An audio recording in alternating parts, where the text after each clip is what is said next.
The day everything fell apart didn't begin with thunder, drama, or the kind of cinematic devastation people imagine when a life tilts off its axis.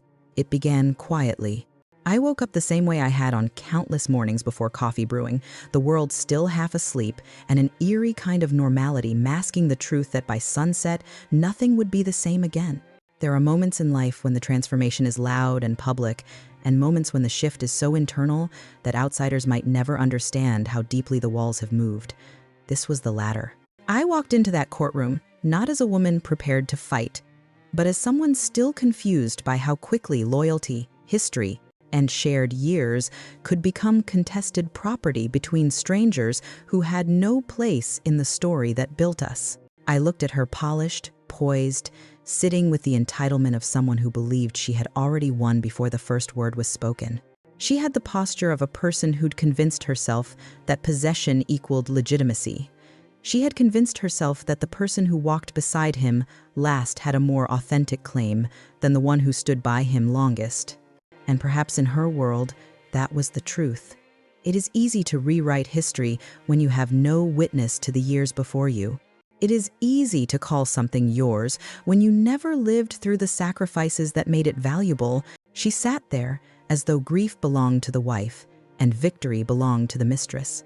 And the courtroom felt like a silent stage where she expected me to play the defeated character. I felt exposed in a way I had never experienced.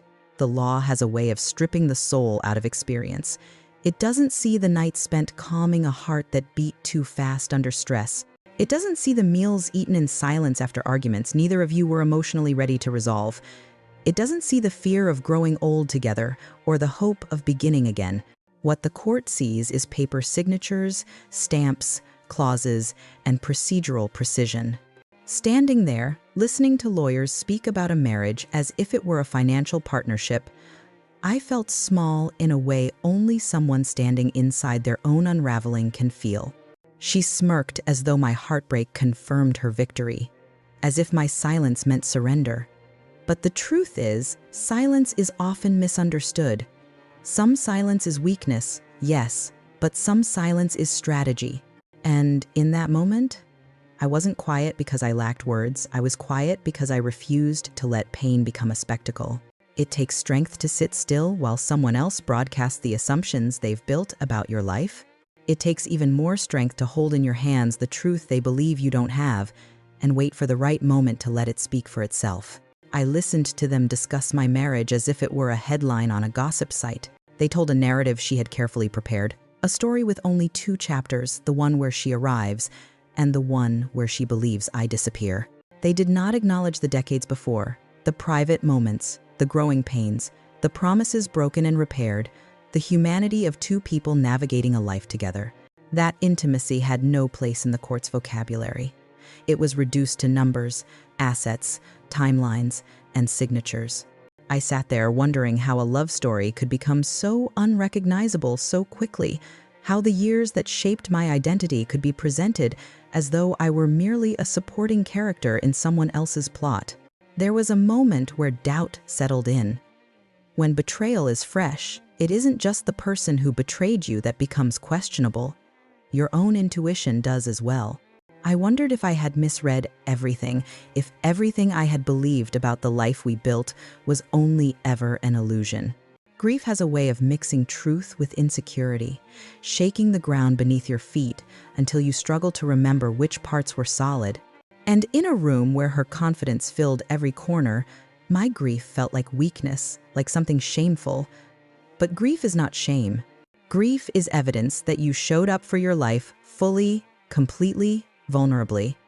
People who have never invested emotionally will always mistake vulnerability for fragility. They have no idea what it costs to feel deeply and continue forward anyway.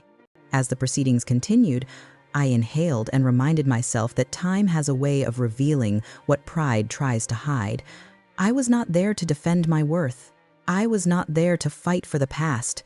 I was there to allow the truth to take its rightful place.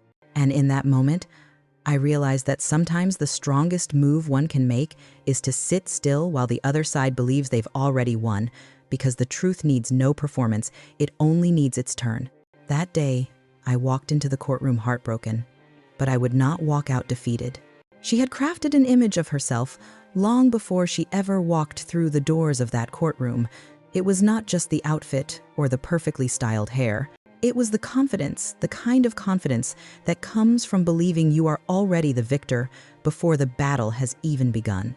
She spoke to reporters outside with the ease of someone recounting a story she had told many times before, a narrative polished to shine, with her cast in the role of the woman who won his love, his time, his attention, and now his legacy. It was a performance, but a convincing one, because people are conditioned to believe the one who speaks loudest, most confidently, must be the one telling the truth. Inside the courtroom, she carried that same certainty. Her voice held no trace of doubt when she discussed her relationship with him. She spoke as though history had begun the moment she entered his life, and everything before her was an empty prelude. That is the danger of narratives built without witnesses. They can rewrite foundation, memory, and identity without challenge. And she had done exactly that. She had convinced herself that the marriage had been over, that I was merely occupying space he had emotionally vacated, that she was not taking anything from me, because in her mind, I no longer held anything worth taking. People like her rarely see the full picture. They see the last chapter of someone's life and believe it is the whole story. They see the tiredness in a marriage and assume love is dead. They see a man struggling with his own internal conflicts and assume he has already abandoned the life he built. They never see how many times the couple sat down at the table to try again, how many nights two flawed people apologized in ways words could never capture, how many decisions were made as a team long after the spark may have dimmed. Marriage is not a highlight reel. It is a long series of choices, sacrifices, and small moments invisible to anyone who wasn't living them. But she didn't want to understand that. She wanted the version of the story that made her the heroine, the woman who rescued him from a life he no longer wanted. And in that courtroom, she spoke like someone who had already erased me. She used words like, "He told me," "He promised," "We planned," as if language could close the distance between reality and fantasy. She believed that speaking confidently was the same thing as speaking truthfully. She believed that I would crumble under the weight of her certainty. And yes, I felt exposed and humiliated as she presented herself as the woman who knew him better in the end, who understood his heart more clearly, who had seen the man I no longer recognized. It is a strange feeling to listen to another woman narrate your marriage while the world watches. There is a helplessness in being spoken of in the past tense while you are still very much alive. It is not that she held the microphone. It is that the court seemed more interested in her version than in the years I had lived. Even her body language told a story. She leaned back, crossed her legs comfortably, glanced at me occasionally with the slightest tilt of a victorious smile. She was savoring the moment. In her mind, this was the reward, not just for the love she believed she had earned, but for the competition she believed she had won. She thought I had lost, not just my husband, but relevance, presence, dignity, because she assumed that once the affair became known, I would vanish, as if betrayal automatically disqualifies a wife from her own life. Her assumptions told me more about her than anything she said. She believed that possession is power, that being chosen last means being chosen best, that her presence in his final months outweighed my presence in decades of his life. It is easier to believe these things when one has not lived through the uncomfortable truth that love can be complicated, marriages can be imperfect, and people make mistakes that do not erase everything that came before. The court listened to her with interest because bold declarations are seductive. Stories with clear heroes and villains draw attention. And she offered them that she cast herself as the woman who saved him from loneliness. She implied that I had stepped out of the picture long before she stepped in. She framed herself as the rightful heir to his affection, and therefore to everything else. She made it seem as though I was holding on to something that no longer belonged to me. But here is the thing about truth: it does not need theatrics. It does not need public approval. It does not rely on confidence or volume. It only needs patience. She believed she had already claimed the victory. She believed I had already accepted defeat. What she never considered, not even for a moment, was that I still had a story left to tell. And that realization began the shift she never saw coming. There is a particular kind of powerlessness that comes when your life, your marriage, and your memories are reduced to documents laid out on a table. The law does not care about the nights you held someone while they cried. It does not consider the forgiveness it took to rebuild trust after a bad season. It does not measure the love that showed up even when the relationship was tired, imperfect, or strained. It only sees signatures, dates, accounts, and property lines. It sees what can be proven, not what was lived. And in that courtroom, the law seemed to be leaning entirely in her favor. Her attorneys presented her documents with the confidence of people who believed the case was already closed. They highlighted financial transfers, recent handwritten notes, and a version of events that implied she was now the central figure in his life. They spoke as though the marriage had already dissolved long before his death, as if I were a relic of a previous chapter he wanted to forget. And as they spoke, I sat there, listening to the retelling of my marriage by people who had never once stepped into the home that witnessed the life we built. What struck me most was not the aggression in their arguments, it was the indifference. They spoke as if I were merely a name on a file. My pain, my grief, even my dignity were irrelevant to them. I wasn't a human being standing there with 3 decades of shared history. I was simply the legal obstacle standing between their client and the outcome she had already emotionally celebrated. And that is where the law can feel brutal. When your memories become moot points, and your identity within the relationship becomes something strangers debate as though it were a business contract gone stale. I remember listening to them reference his recent decisions and behaviors as though the last year of his life was the only one that mattered. One of their lawyers confidently stated, "People do not change their wills without reason," and the courtroom nodded as if a universal truth had been spoken. They never stopped to consider that a final year can be influenced by pressure, confusion, illness, emotional turmoil, or even manipulation.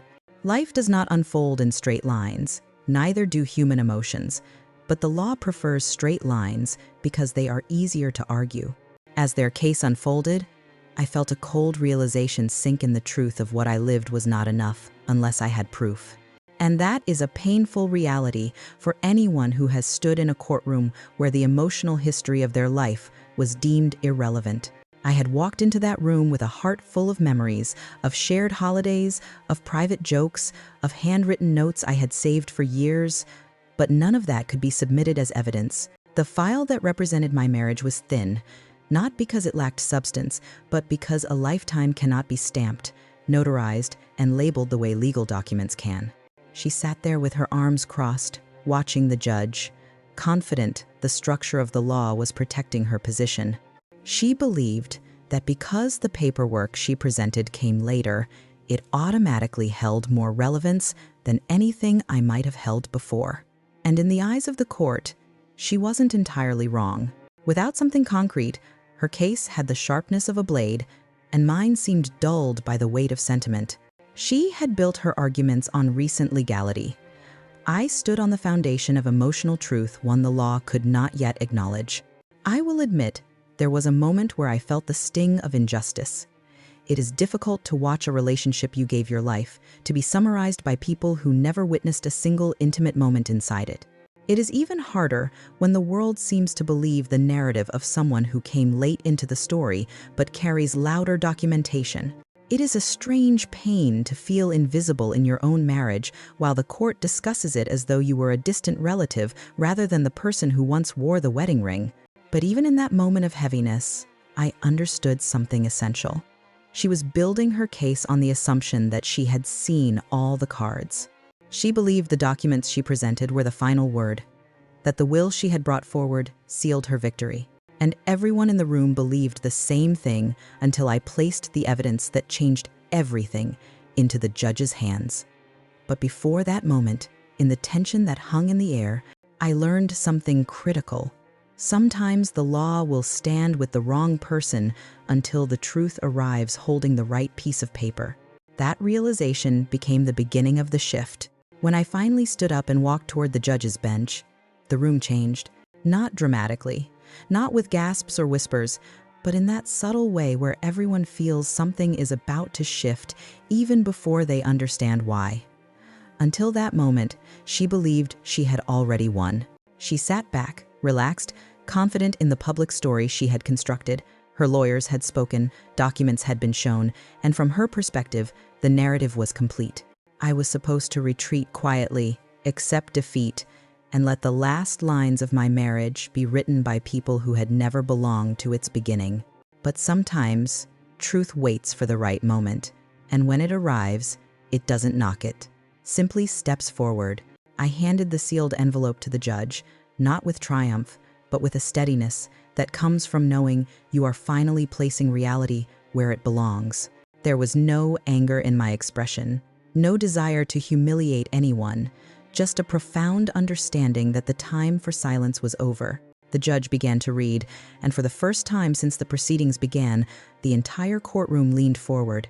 Everyone could sense the shift, even before they saw the contents. She looked confused at first, then slightly alarmed, as if something unfamiliar had entered a space she believed she controlled.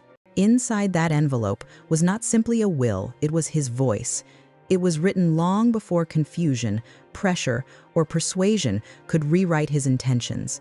It was created at a time when clarity was still present, when he was still anchored to the truth of his life, and when he understood exactly what he wanted to leave behind. And as the judge read the words, I watched her expression change in slow motion. The smirk faded, the shoulders stiffened, and the air of untouchable confidence cracked. In that moment, she realized she had never been as secure as she believed. The courtroom was silent except for the steady sound of the judge's voice reading instructions, names, and distributions that did not match the story she had been telling. Her version of events had relied on the assumption that no earlier document existed. She had built her entire case on the idea that she was the one holding the winning hand. But she had never imagined that there was another document, tucked away quietly, verified, signed, and witnessed long before she entered the picture. She believed she had seen the last page of the book. She never stopped to consider that there had been a final chapter written that she didn't have access to. As she stared at the judge, you could see her battling between disbelief and anger. She suddenly looked like someone drowning in a sea she had been swimming confidently in just moments before. And I understood something, watching her. Power is an illusion until truth arrives. She had relied on appearance, proximity, and assumption. She believed that the recent version of events always outweighs the history, but the envelope proved otherwise. It showed that time does not erase commitment, that mistakes do not undo entire lifetimes, and that people can regret their choices even before the world knows they made them. He had written words in that will that spoke not just of assets and legal clarity, but of conscience. There were lines that hinted at remorse, at the weight of choices, at the desire to make things right in the only way he still could. It is a strange thing, hearing someone's final intentions not while they are alive to explain them, but in a room full of strangers who are trying to interpret what cannot be retold. And yet, those words gave me something I had not felt in months: validation. Not victory, not revenge, but the simple acknowledgement that my life, my presence, my role in our marriage still mattered. The judge continued reading, and the atmosphere changed completely. The arguments that had once seemed airtight were now shaking under the weight of a different truth. Her attorneys, who had spoken with such certainty before, were suddenly scrambling to analyze the implications. Her confidence had depended entirely on the assumption that no other truth existed. And because of that, she had never prepared for the possibility that the court might see me not as a background figure, but as the rightful person standing in her own story. What struck me most was how quickly the room forgot her earlier momentum. One document changed the trajectory entirely. One piece of paper returned the dignity that the proceedings had tried to strip away. And that, more than anything, showed the fragility of the victory she had claimed. It had never been rooted in truth. It had been rooted in perception. As for me, I did not feel triumphant. I felt steady. I felt seen. And in that moment, I realized that you do not have to shout to be heard. Sometimes all you need is the right moment, the right truth, and the courage to place it on the table and let it speak for itself. That was the moment everything changed in the courtroom. He did not write that will in haste, nor in weakness, nor in a moment of desperation. He wrote it in a period of clarity long before illness, confusion, or the pull of temptation complicated the emotional space around him. People assume that when a person strays, the decision to leave is immediate and absolute. But the truth is that human relationships rarely collapse in straight lines. Hearts can be divided, confused, tangled in regret, and longing at the same time. And when he sat down to write that will, he was aware that mistakes might one day cast shadows over everything he built, including the love and loyalty that had held us together for so many years. The document he created was not just a legal safeguard, it was the last place where he could speak without interruption, without judgment, without anyone changing the meaning of his words. He knew that life had become complicated. He knew he had disappointed me, disappointed himself, and disappointed the values he once held steady. When someone is torn between two worlds, they may not have the courage to speak the truth aloud, but there is always a place where the truth comes out in what they sign, what they protect, and what they leave behind. The will was not a secret he hid from me out of malice. It was a truth he couldn't deliver in person. Some confessions come too late for conversation. Some apologies are written instead of spoken, not because we do not deserve to hear them, but because the person offering them is not strong enough to deliver them face to face. Inside those pages, I recognized a man trying to reconcile the person he was with the person he had become. I saw the weight he carried, not just the excitement of a new affection, but the heaviness of knowing he had fractured something sacred. He was not just leaving property, he was leaving accountability. He wanted to make sure that no matter how the final chapter of his life looked from the outside, the foundation of his family and the promises he once made were still honored. And that is something the mistress never understood. She believed the last version of him was the truest, the most valid, the most definitive. She assumed that because she had his attention in the end, she also had his loyalty. But attention is temporary, while loyalty is built over years. She never understood that the part of him she held was only a piece, not the whole. When the judge read passages acknowledging years of partnership, sacrifices, shared decisions, and the desire to protect the family, even in the face of personal shortcomings, I felt both pain and relief at the same time. Pain that the words were coming from a document instead of from his voice, relief that I had not imagined the life we lived. In the aftermath of betrayal, there is always a dark period where love feels like a lie. You start questioning every memory, every moment, every gesture, wondering if the marriage had already dissolved while you were still holding on. But that document told me something I desperately needed to hear, not for the court, but for myself, that the love we had was real, flawed, human, but real. He had written instructions that showed concern for the home, the family, the life we had constructed together. He had made provisions that protected me, not just legally, but emotionally. It was his way of telling me, without the pressure of confrontation, that I had not been invisible, that the years I stood beside him still mattered, that whatever happened in the final stretch of his life did not erase everything that came before it. Her shock in that moment came from a simple truth. She thought possession was evidence of priority. But what she possessed was time. What I possessed was history. And history speaks differently. History speaks in photographs no one else ever saw, in memories no one else ever heard, in the unglamorous but irreplaceable building blocks of a life shared. He may have faltered, he may have lost himself for a while, but he still anchored his legacy in the place where his life had truly begun. When the judge finished reading, the room seemed to exhale. Her arguments had been loud and forceful, but his written words carried a quiet authority that settled over the space in a way no courtroom performance could. And I realized something profound. Closure does not always arrive with explanations or apologies. Sometimes closure arrives in the form of truth, laid bare on paper, truth that confirms what the heart always suspected but needed proof to fully believe. That document was not just the will of a man dividing his belongings. It was the last truth he could give, the final mirror he held up to his own decisions, and the last gift he left to the person who had walked beside him when life was not thrilling, but real. And in that moment, the weight I had been carrying finally began to lift. Standing in that courtroom, After the envelope had been opened and the truth revealed, I felt a strange mixture of exhaustion and liberation. It wasn't just the culmination of a legal battle. It was the reclamation of something far more personal. My voice, my presence, my place in a story that had been rewritten without my consent. For so long, betrayal had made me feel as if my role in my own life had been erased. She had believed she could occupy my space not just beside him, but in my history, my memories, my identity. And for a moment, it seemed as though the world agreed with her. But moments like that, when truth surfaces, remind us that power is not always where others claim it to be. Sometimes power is simply refusing to disappear, refusing to be written out of the narrative that is rightfully yours. It was in that refusal that I found strength.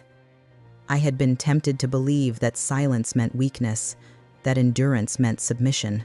I had worried that by standing still, by holding my composure while others performed, I was giving away my agency. But strength is not always loud. Strength is not always visible. Sometimes it lives quietly in the moments when you refuse to let someone else dictate your worth.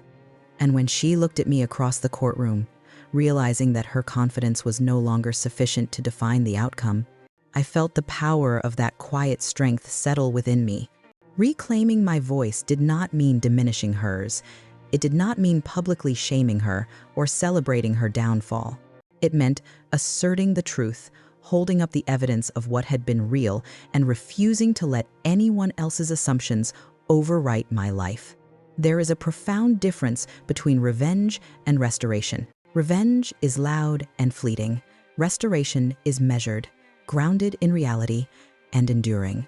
By allowing the will to speak, by letting the truth reveal itself without fanfare, I was participating in restoration not just of my rights, but of the integrity of my experience. As the courtroom absorbed the finality of the document, I realized how fragile assumptions can be. She had believed that presence equated possession, that recent intimacy outweighed history, that confidence and smirks could erase decades of shared life. And in that belief, she underestimated the quiet power of continuity, of loyalty, of patience. She underestimated the impact of someone who refuses to be invisible, even when the world seems to suggest they should be. There is a kind of courage in being present when others are trying to write you out, in continuing to stand even when your story is being misrepresented.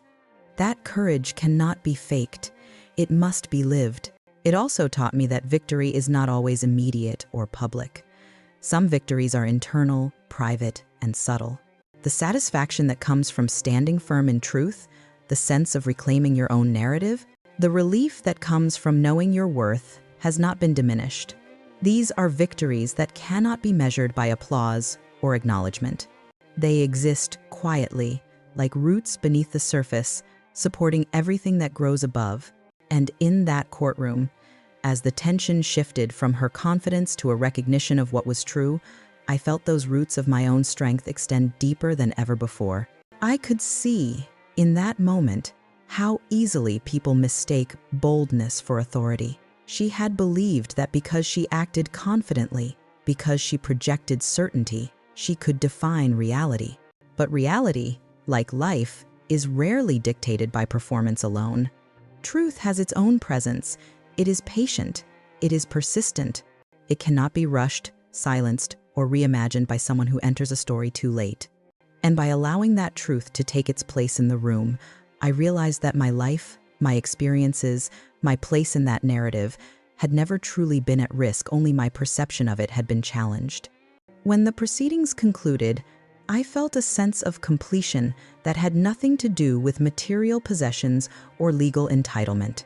It had to do with being seen, truly seen, for the life I had lived and the love I had given. It had to do with acknowledging that betrayal, no matter how sharp, cannot erase decades of commitment. And it had to do with understanding that reclaiming your voice is not an act of aggression, but an act of self-respect, dignity, and presence. And so, as I left the courtroom that day, I carried with me more than a legal victory. I carried a renewed understanding of myself, of my resilience, my worth, and the quiet but undeniable power of refusing to disappear.